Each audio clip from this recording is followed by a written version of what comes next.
Transformer भी ठीक हो सकता है।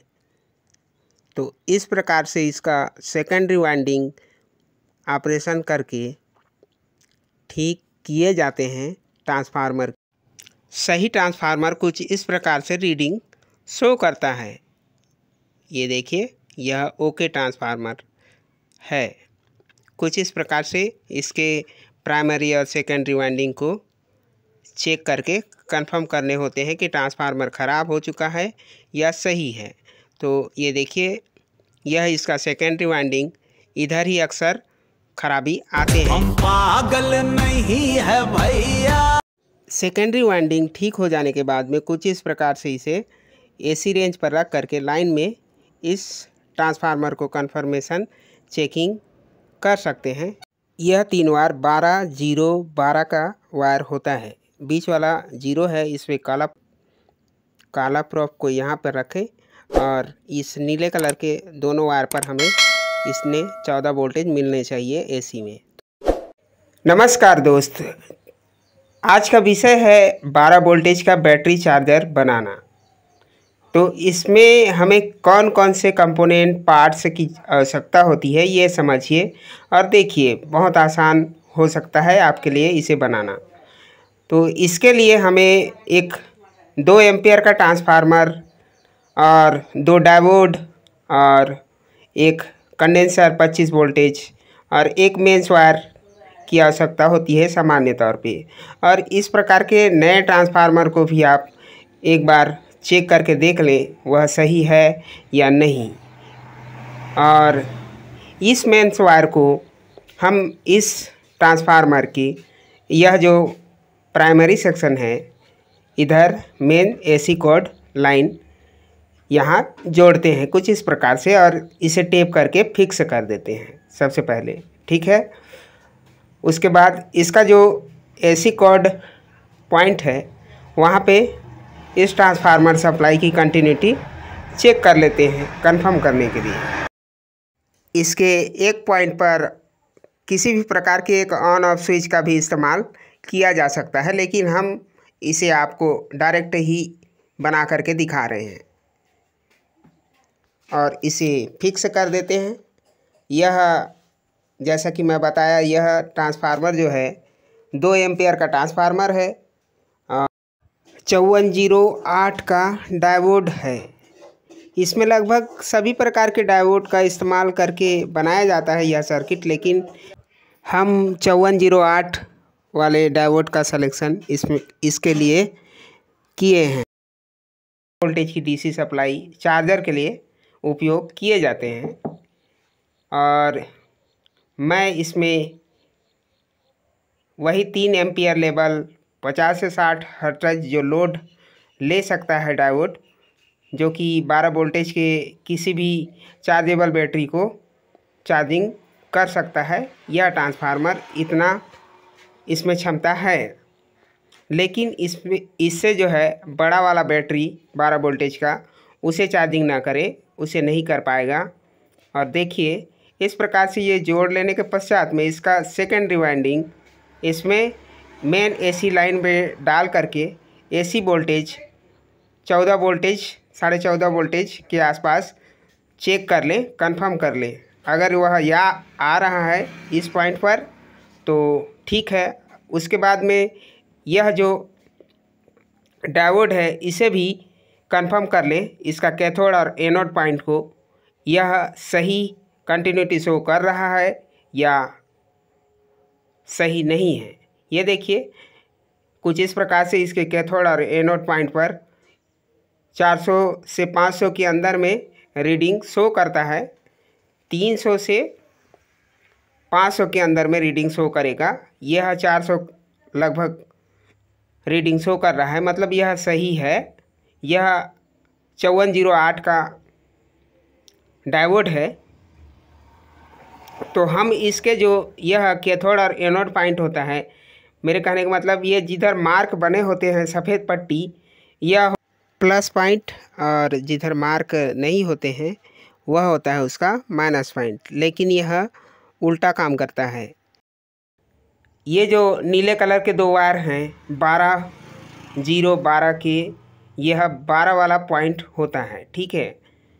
और इसे कुछ इस प्रकार से देखिए, इसका जो पॉइंट होता है उधर को छोड़ते हुए हम इस वायर पे इसे जोड़ देते हैं, ठीक है। यह एक 12 वोल्टेज का पॉइंट है समझिए।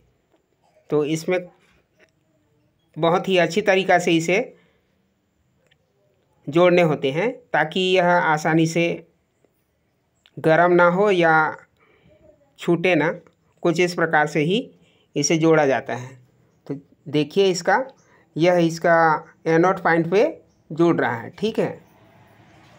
यह सामान्यतः 3 एम्पियर तक के ट्रांसफार्मर में यह 5408 का डायोड इस्तेमाल कर सकते हैं, इसीलिए हम यह डायोड इसमें आपके लिए सजेस्ट कर रहे हैं कि यह डायोड का उपयोग करके आप किसी भी प्रकार के 12 वोल्टेज की बैटरी जो कि बाइक वगैरह में इस्तेमाल होता है उसे बहुत ही आसानी से चार्जिंग कर सकते हैं और चार्जिंग हो जाता है, ठीक है। वैसे तो सामान्यतः 12 वोल्टेज बनाने के लिए आप 1 एम्पियर से लेके 3 एम्पियर तक के किसी भी प्रकार की डायोड और ट्रांसफार्मर का उपयोग करके 12 वोल्टेज बना सकते हैं, लेकिन वह उसकी क्षमता अगर चार्जिंग करने की नहीं होगी तो चार्जिंग नहीं कर पाएगा। और ये जो आपको बनाने का यह सूत्र जो दिया जा रहा है, ये जो फार्मूला आपको बता रहे हैं, इससे आप 100% किसी भी प्रकार की बाइक की बैटरी हो जो कि पूरी तरीक़ा से ख़राब ना हुआ हो, उसे बहुत ही आसानी से आप इस प्रकार के सर्किट डिवाइस बना करके चार्जिंग कर सकते हैं और उपयोग में ले सकते हैं। ये देखिए इसका जैसा कि कैथोड और एनोड पॉइंट को ध्यान में रखते हुए किस प्रकार से जोड़ सकते हैं उसे ध्यान से देखिए। ये देखिए, ये इसका जो जिधर प्लस वाला सिरा जुड़ रहा है वह इसका पॉइंट और जिधर माइनस वाला सिरा जुड़ रहा है वह पॉइंट, इन्हें ध्यान में रखते हुए आप कुछ इस प्रकार से ही जोड़ सकते हैं। या फिर सामान्यतः जिधर पॉइंट डॉट बने रहते हैं सफ़ेद कलर के कैथोड पॉइंट, उधर को छोड़ दें और जिधर डॉट नहीं बने रहते हैं प्लेन साइड, उधर इस ट्रांसफार्मर के ये जो दोनों नीले कलर के वायर होते हैं इन्हें जोड़ने होते हैं। आशा करता हूँ कि समझ में आ रहा होगा। कुछ इसी प्रकार से हमने इन दोनों डायोड को, इस दोनों जो नीले कलर 12 वोल्टेज वाले पॉइंट के वायर हैं इनमें जोड़ते हैं और इसका जो बीच वाला पॉइंट होता है जो कि 0 वोल्टेज के लिए होता है उसे छोड़ते हैं, ठीक है। और यह जुड़ जाने के पश्चात में हम इसे डीसी वोल्टेज के रेंज में रखते हुए इसमें वोल्टेज फिल्टर हो पा रहे हैं कि नहीं यह भी देखते हैं इस डायोड के बाद।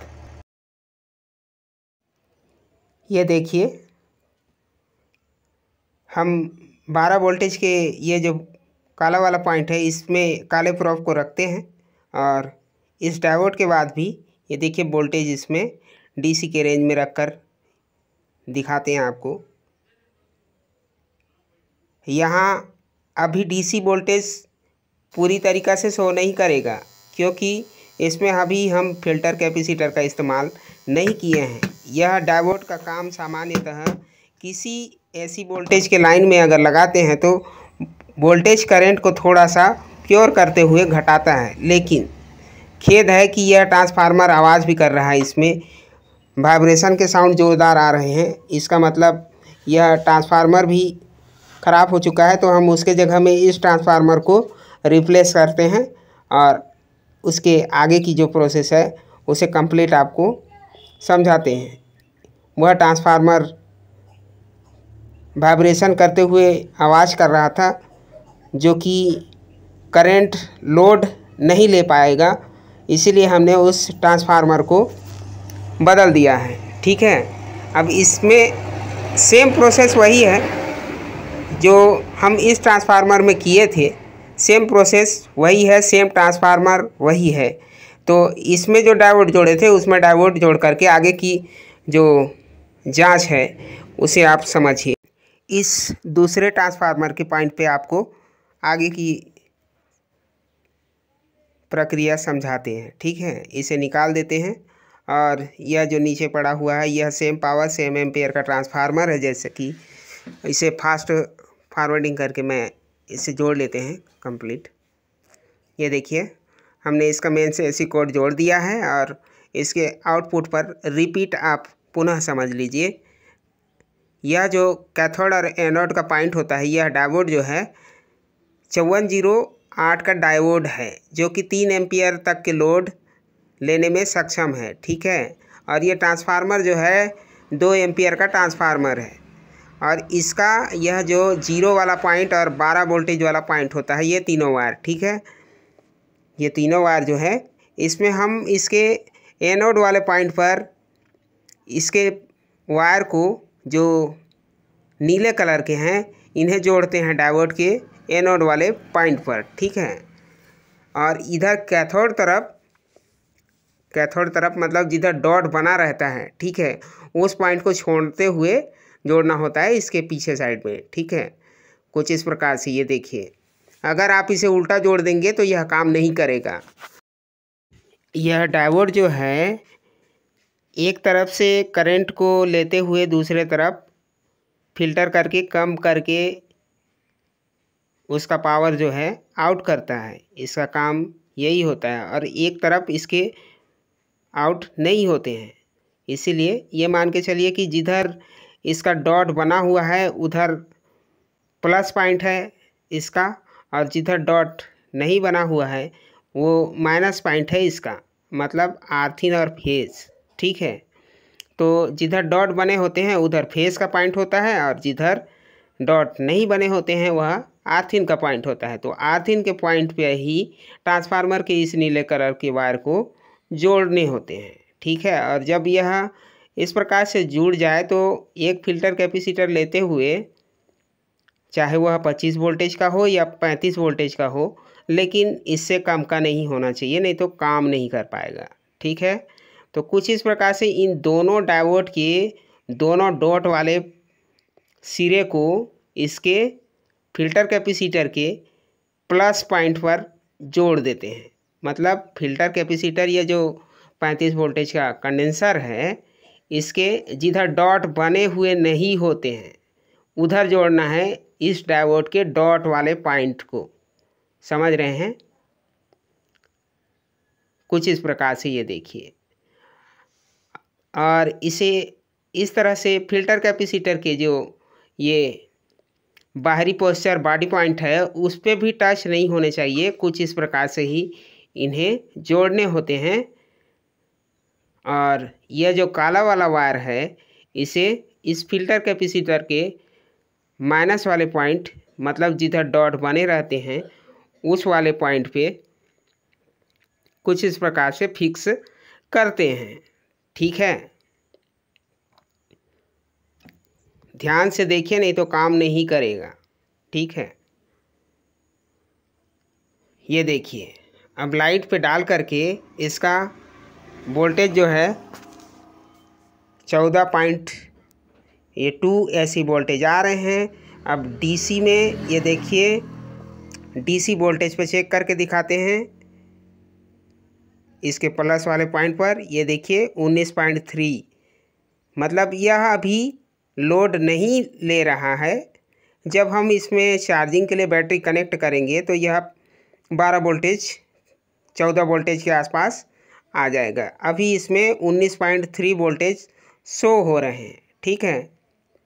आप बहुत ही निश्चिंत होकर इसमें बैटरी चार्जिंग कर सकते हैं। किसी भी प्रकार के नुकसान आपको इससे नहीं होंगे। यह हमारे तरफ से आपको आश्वासन दे रहे हैं, क्योंकि ये जो काम है हम पूरी तरीक़ा से प्रैक्टिकल काम आप तक शेयर करते हैं। और इस प्रकार से जब उस फिल्टर कैपेसिटर और डायोड के कनेक्टिविटी कनेक्शन सब कंप्लीट हो जाए तो उसे यह काम पर ला करके पूरा करने होते हैं। ये देखिए ट्रांसफार्मर के जो ये पॉइंट होते हैं यहाँ पे थोड़ा सा स्क्रैच करें ताकि इसमें रांगा भर सके।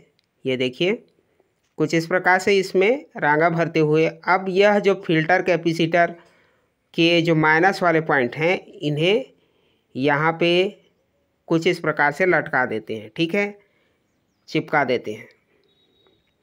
यह लटकता रहेगा कुछ इस प्रकार से और इसके बच जाते हैं दूसरे काम। इसमें हमें चिमटी या चार्जिंग कनेक्टर वायर लगाने होंगे, तो इसके लिए भी 2 स्पेशल वायर ले लेते हैं और इसके ये जो दोनों पॉइंट हैं इनमें से 2 तार जोड़ करके निकाल देते हैं। इसका फिल्टर कैपेसिटर प्लस पॉइंट से लाल वाला तार रेड कलर के वायर निकाल देते हैं और इसके जो ट्रांसफार्मर पे जहाँ चिपकाए हैं वहाँ से माइनस के लिए तार ब्लैक कलर का वायर जोड़े। सामान्यतः मैं इसमें यह लाल कलर के वायर को ही जोड़ दे रहा हूँ। आप इस पॉइंट पे काले कलर का वायर का इस्तेमाल कर सकते हैं, करेंगे ताकि समझने में आसानी होती है। जब इस तरह से 2 अच्छे क्वालिटी के वायर माइनस और प्लस पॉइंट पर जोड़ करके यहाँ वोल्टेज कंफर्म कर लें।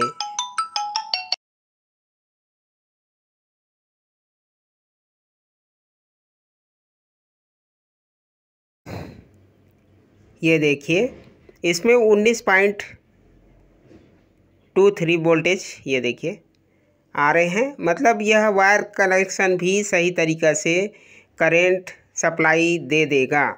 अब रह जाता है इसमें आप 2 चिमटी लगा सकते हैं बैटरी कनेक्टिविटी बनाने के लिए। ठीक है, और उससे पहले इससे अगर आप चाहें तो बेहतर तरीक़ा से किसी भी डब्बे में फिट कर सकते हैं या फिर अपने सुविधा अनुसार जैसे भी आप। मैं इसे फ़िलहाल अभी के लिए इस प्रकार से फिक्स कर दिया हूँ और इसमें जो है 2 चिमटी का इस्तेमाल कर सकते हैं आप कंफर्म करने के लिए। अगर और चाहें तो चार्जिंग इंडिकेटर LED का भी इस्तेमाल कर सकते हैं देखने के लिए कि चार्जिंग हो रहा है। यार आपको यह जानकारी अच्छा लगा हो, समझ में आया हो तो वीडियो को एक लाइक करके चैनल को सब्सक्राइब कर लीजिएगा।